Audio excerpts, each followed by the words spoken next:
नमस्कार दोस्तों, मेरा नाम है अनुराग और आज मैं आप सभी के लिए लेकर आ गया हूँ एक और सच्ची और डरावनी कहानी। आज की कहानी हमें भेजी है कोमल जी ने। दोस्तों, अब मैं आप सभी को कहानी कोमल जी के पॉइंट ऑफ व्यू से सुनाऊंगा। मेरा नाम कोमल है, मेरी उम्र 26 साल है और मैं बंगाल की रहने वाली हूँ। यह बात तब की है जब मैं कॉलेज में पढ़ा करती थी।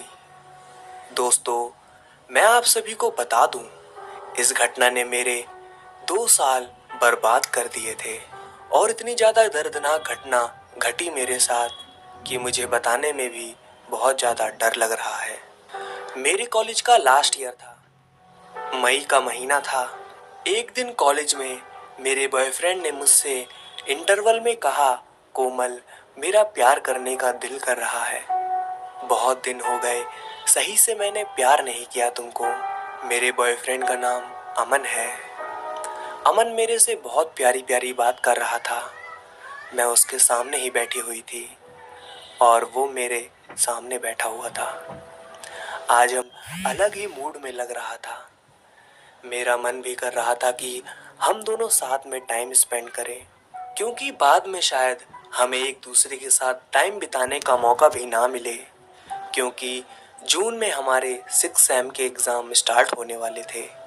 अमन ने मुझसे कहा, क्या सोच रही हो कोमल, बोलो ना यार, कहीं चलते हैं ना हम लोग। मैंने कहा, कहीं भी लेकर चलो, मैं रेडी हूँ तुम्हारे साथ जाने के लिए। मेरी बात सुनते ही अमन के चेहरे पर एक मुस्कान आ गई। अमन ने फौरन एक एप्लीकेशन लिखी और हम दोनों भागे कॉलेज के एग्जिट गेट की तरफ। सिक्योरिटी गार्ड को अमन ने एप्लीकेशन पकड़ा दी और बोला, हम दोनों बैंक के काम करके वापस आते हैं। गार्ड ने हम दोनों को जाने दिया। अमन ने अपनी केटीएम निकाली और हम दोनों निकल गए प्यार करने। हम रास्ते में ही थे। मैंने उससे पूछा, अरे अमन, यह तो बताओ हम जा कहाँ रहे हैं। अमन बोला, यह तो मुझे भी नहीं पता हम कहाँ जा रहे हैं। और फिर हम दोनों हंसने लगे। कुछ ज़्यादा ही ट्रैफिक लगा हुआ था, तो हम दोनों ने सोचा, क्यों ना कॉलेज के जो पास में एक नहर है वहीं चलते हैं और इस वक्त वहाँ कोई भी नहीं होगा। फिर हम दोनों ने वहीं जाने का फैसला किया। हम दोनों उस नहर के पास पहुँच चुके थे। अमन ने फौरन अपनी बाइक रोकी और हम दोनों बाइक से उतरते ही एक दूसरे को किस करने लगे। हम दोनों प्यार के आगोश में खो चुके थे। हमें दिन दुनिया का कोई खबर नहीं था। फिर अचानक पता नहीं कहाँ से बहुत ही ज़्यादा गंदी और बदबूदार बदबू आ रही थी। ऊपर से पता नहीं क्यों हमें गर्मी भी बहुत ज़्यादा लग रही थी, पसीना आ रहा था।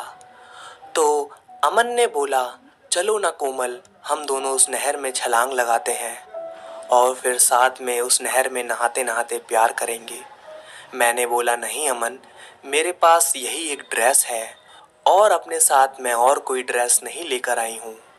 घर में भीगी भीगी होकर थोड़ी ना जाऊंगी। तो क्या हुआ कोमल, कपड़े यहीं सुखाकर फिर चलेंगे ना हम दोनों अपने घर। अब इतना नाटक मत करो कोमल, प्लीज़ चलो, कूदते हैं हम दोनों साथ मिलकर। मैं 3 तक काउंट करूँगा और हम दोनों साथ में कूद जाएंगे। 1, 2, 3, कूदो। पानी बहुत ही ज़्यादा ठंडा था। हम दोनों प्यार के आगोश में खो चुके थे। मैं अमन की बाहों में और अमन मेरी बाहों में खो चुका था। तभी अचानक नहर में नहाते नहाते वही गंदी सी बदबू आने लगी और नहर का पानी अब कुछ ज़्यादा ही ठंडा हो गया था। इतनी तगड़ी धूप होने के कारण भी पानी बहुत ज़्यादा ठंडा था, पर हम दोनों प्यार में इतना खो चुके थे कि हम दोनों ने उस पर इतना ध्यान नहीं दिया। फिर तभी मुझे ऐसा महसूस हुआ कि कोई मेरे निचले हिस्से में टच कर रहा हो। मैंने अमन से कहा, प्लीज़ अमन, यह सब मत करो प्लीज़। अमन बोला, मैंने क्या किया, मैंने तो कुछ किया ही नहीं, तुम मेरे नीचे क्यों टच कर रहे हो। अमन बोला, मैंने कहीं पर भी टच नहीं किया है कोमल। मुझे पता नहीं क्यों ऐसा लग रहा था कि कोई मेरे नीचे टच कर रहा हो। फिर अमन बोलता है, अगर तुम चाहो तो मैं टच कर सकता हूँ। अमन थोड़ा हंसते हुए बोला, ओ प्लीज़ अमन, आज नहीं, वैसे भी मेरे महीने के दिन चल रहे हैं। मुझे पता नहीं क्या हो रहा था, मुझे बार बार ऐसा महसूस हो रहा था, एहसास हो रहा था कि कोई मेरे नीचे मेरे प्राइवेट पार्ट को पानी के अंदर से ही बार बार टच कर रहा हो। अब मुझे धीरे धीरे दर्द भी हो रहा था। मैंने अमन से बोला, प्लीज़ अमन, मुझे बाहर निकालो, मुझे बाहर निकलना है, पता नहीं कैसा दर्द हो रहा है मुझे। अमन ने मुझसे पूछा, कहाँ दर्द हो रहा है कोमल? मैंने उसे बता दिया। फिर वो बोलता है कि शायद तुम्हारे पीरियड्स हो रहे हैं, शायद उसकी वजह से ही दर्द हो रहा हो। मैंने बोला, नहीं अमन, मुझे कुछ अलग टाइप का दर्द हो रहा है, मैं तुम्हें नहीं बता सकती कैसा दर्द हो रहा है। अमन बोला, चलो हम दोनों घर चलते हैं, थोड़ी देर यहीं बैठे ही रहो, कपड़े सूखने के बाद ही हम दोनों घर चले जाएंगे। घर पहुंचने के बाद मेरा दर्द थोड़ा ठीक हो गया। कुछ दिनों तक सब ठीक चल रहा था।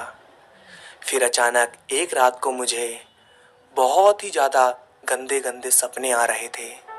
मुझे ऐसा लग रहा था कि कोई है जो मेरे बदन को नोच रहा हो, छू रहा हो और मेरे बदन के साथ खेल रहा हो। मुझे कुछ समझ नहीं आ रहा था कि आखिर ये हो क्या रहा है। मुझे सपने में कुछ अजीब सा प्राणी दिखाई देता था, यूं कहे कि आधा इंसान हो और आधा राक्षस हो, पर मुझे पता नहीं कि आखिर था क्या वो। अब यह मेरे साथ रोज रोज हो रहा था। सोने से पहले तो सब कुछ ठीक रहता था। जब मेरी आंख लग जाती, फिर अचानक ही मुझे ऐसे ही कुछ गंदे गंदे सपने आने लगते। मुझे ऐसा एहसास होता कि कोई मेरे साथ संभोग कर रहा हो। मुझे बहुत ही ज़्यादा दर्द होता था पूरी रात। मुझे कुछ भी समझ नहीं आ रहा था कि आखिर यह मेरे शरीर के साथ आखिर हो क्या रहा है।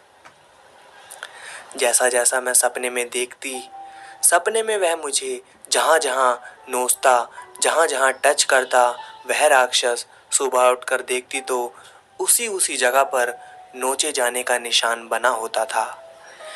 मेरे से अब यह झेला नहीं जा रहा था।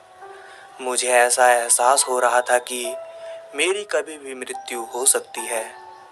मेरी हालत दिन पर दिन बदतर होती जा रही थी। मैं बहुत ही ज़्यादा कमज़ोर हो रही थी।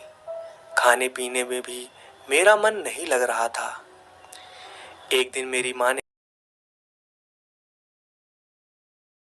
माँ ने मुझसे पूछा, क्या हो गया कोमल तुझे? तुझे भूख क्यों नहीं लग रही है? तू खाना क्यों नहीं खा रही है? चल आज मैं तुझे किसी अच्छे से डॉक्टर को दिखाती हूँ। मेरी माँ ने मुझे एक अच्छे से डॉक्टर को दिखाया। डॉक्टर ने कहा कि कमजोरी आ गई है। उसने कुछ दवाइयाँ दी और बोला कि कुछ दिनों में ठीक हो जाएगी। दवाइयों का असर मेरे शरीर पर नहीं हो रहा था। मेरी हालत दिन पर दिन बदतर होती जा रही थी। मेरी माँ भी मेरे लिए बहुत परेशान हो रही थी कि आखिर मेरी बेटी को हो क्या गया है। मैंने कॉलेज जाना बंद कर दिया था। अमन का डेली फ़ोन आता रहता था कि मैं कॉलेज क्यों नहीं आ रही हूँ। मैंने उसे सब कुछ बता दिया कि मेरे साथ ऐसे ऐसे हो रहा है। अमन भी बहुत ज़्यादा दुखी था मेरे लिए। जैसा कि आप सभी को पता है कि बंगाल में जादू टोना बहुत किया जाता है। एक दिन हमारे घर पड़ोस वाली आंटी आई। उन्होंने मेरी ऐसी हालत देखकर मेरी मम्मी से कहा, कोई ऊपरी चक्कर लगता है, किसी बाबा या तांत्रिक को दिखा लो। मेरी माँ ने कहा, यह करना ठीक रहेगा क्या, या फिर किसी अच्छे से या किसी महंगे डॉक्टर को दिखा लूँ? आंटी बोली, नहीं नहीं, जाओ पहले किसी तांत्रिक या किसी मौलवी को दिखाओ। मेरी माँ ने वैसा ही किया। वह मुझे एक मौलवी के पास लेकर गई। मैं और मेरी माँ, हम दोनों उस मौलवी के घर पहुँचे। वहाँ बहुत ही ज़्यादा भीड़ थी लोगों की। एक कमरे में चारों तरफ पर्दे लगे हुए थे और एक तरफ औरतें बैठी हुई थी और दूसरी तरफ आदमी लोग बैठे हुए थे। मैं और मेरी मम्मी एक तरफ जाकर बैठ गए और जब हमारा नंबर आया तो मौलवी जी ने मेरा नाम पूछा। मेरी माँ ने बोला इसका नाम कोमल है। मौलवी जी ने एक कागज निकाला और उसमें पता नहीं उर्दू में कुछ लिखने लगे। पीले रंग की स्याही थी और उसी से वह लिख रहे थे। और फिर उन्होंने मुझे वह कागज दे दिया और कहा कि इस कागज को अपने पूरे शरीर पर रगड़ दो, अपने हाथ पर, मुंह पर, पैर पर, शरीर पर, अपने हर बदन पर इस कागज को रगड़ कर मुझे वापस दो। जैसा जैसा मौलवी जी ने कहा मैंने वैसा वैसा करके वह कागज उन्हें पकड़ा दिया। तब उन्होंने एक कटोरी में पानी भरा और वह कागज लेकर उसमें डुबो दिया। तभी फौरन मैं देखती हूँ कि और वह हमें दिखाते हैं कि उस कागज पर पर्पल लाइन से कट आ गए थे। तो हमने उनसे पूछा यह कैसे कट है, तो उन्होंने बोला कि यह इशारा है कि आपकी बेटी पर किसी जिन का साया है। मेरी माँ यह बात सुनकर बहुत तेज तेज रोने लगी। मौलवी जी ने कहा रोइए मत, सब ठीक हो जाएगा। जब तक मैं बैठा हूँ यहाँ तब तक सब ठीक हो जाएगा। मेरी माँ ने बोला मौलवी जी आपको जितना पैसा चाहिए मैं दूंगी, पर प्लीज़ मेरी बेटी को सही कर दो। जैसा कि आप सभी को पता ही है दोस्तों, जिन कैसे होते हैं और वह क्या क्या हरकतें करते हैं। जिन गंदे भी होते हैं और अच्छे भी होते हैं। दोस्तों यह जो जिन था जो कोमल के ऊपर आया था वह बहुत ही ज़्यादा निहायती गंदा जिन था, जिसे सिर्फ लड़कियों का बदन पसंद था। ऐसे जिनों को लड़कियों का हर एक चीज़ पसंद होता है, उनका मल मूत्र सब पसंद होता है ऐसे जिनों को। मौलवी जी ने मुझे एक अलग से रूम में बुलाया। मैं वहाँ बैठ गई और मौलवी जी ने मेरे दोनों हाथ ऊपर उठाने को कहा और बोले मुट्ठी बंद कर लो। तभी मौलवी जी कुछ मंत्र पढ़ने लगे और मुझे कुछ भी पता नहीं चल रहा था कि आखिर मेरे साथ हो क्या रहा है। फिर जब मुझे होश आया, होश आने के बाद मैं देखती हूँ कि मौलवी जी मेरी मम्मी को कुछ सामान की लिस्ट देते हैं और कहते हैं कि कल आप यह सब सामान लेकर यहाँ आना, कल आपकी बेटी सही हो जाएगी। घर जाकर मैंने अपनी मम्मी से पूछा मैं जब बेहोश हो गई थी तो आखिर मेरे साथ हुआ क्या था, मौलवी जी ने आपको कुछ बताया क्या? मेरी माँ ने मुझसे धीरे से कहा तू कहीं किसी नहर में गई थी क्या नहाने के लिए? मैंने अपनी माँ को पूरी बात तो नहीं बताई, जो सच था वह नहीं बताया गया मेरे से। मैंने बोल दिया हाँ मैं नहर के पास गई थी अपने दोस्तों के साथ थोड़ी देर के लिए। हम वहाँ गए थे और नहाकर वापस आ गए थे। मेरी माँ बोली वहीं उसी जगह उसी नहर पर वह जिन तेरे ऊपर आया है और शायद तुझे उस वक्त पीरियड्स हो रहे थे और तेरे यूनी से खून निकला हो और वह उसी की बदबू सूंघ कर तेरे ऊपर आ गया। यह सब बातें सुनकर मेरी हालत खराब हो गई। मेरी माँ बोली चिंता मत कर बेटा, कल मौलवी जी ने यह सब सामान मंगवाया है हमसे, हम यह सब सामान लेकर उनके पास जाएंगे और फिर तुम ठीक हो जाओगी। अगले दिन हम मौलवी जी के पास गए। जो जो उन्होंने बोला था वह सारा सामान लेकर उनके पास पहुंच गए थे। उन्होंने फिर से मुझे एक अलग से रूम में बिठाया और दोनों हाथ ऊपर करके मुट्ठी बंद करने को बोला, ऐसे ही रखो। फिर तुरंत ही मुझे कुछ भी दिखाई नहीं दे रहा था, मैं बेहोश हो चुकी थी। फिर जब मुझे होश आया तो मौलवी जी ने बोला अब आपकी बेटी ठीक है, पर वह जो जिन है वह आपकी बेटी के पास 2 साल तक रहेगा। वह आपकी बेटी को तंग नहीं करेगा, पर अगर इसके आसपास या इसके साथ कोई भी दूसरा मर्द संभोग करता है या इसके करीब आने की कोशिश करता है तो वह आपकी बेटी को नहीं छोड़ेगा। मौलवी जी ने बोला कि मैंने उस जिन से बहुत विनती करने के बाद वह 2 साल बाद मेरे पास आ जाएगा और यहीं और सभी आत्माओं के साथ रहेगा। मौलवी जी ने मेरी माँ से कहा अब आपको यह ध्यान रखना है कि आपकी बेटी किसी भी लड़के से ना मिले और किसी भी लड़की से बात ना करे, और हाँ इसकी आप शादी भी नहीं करवा सकती हो 2 साल तक।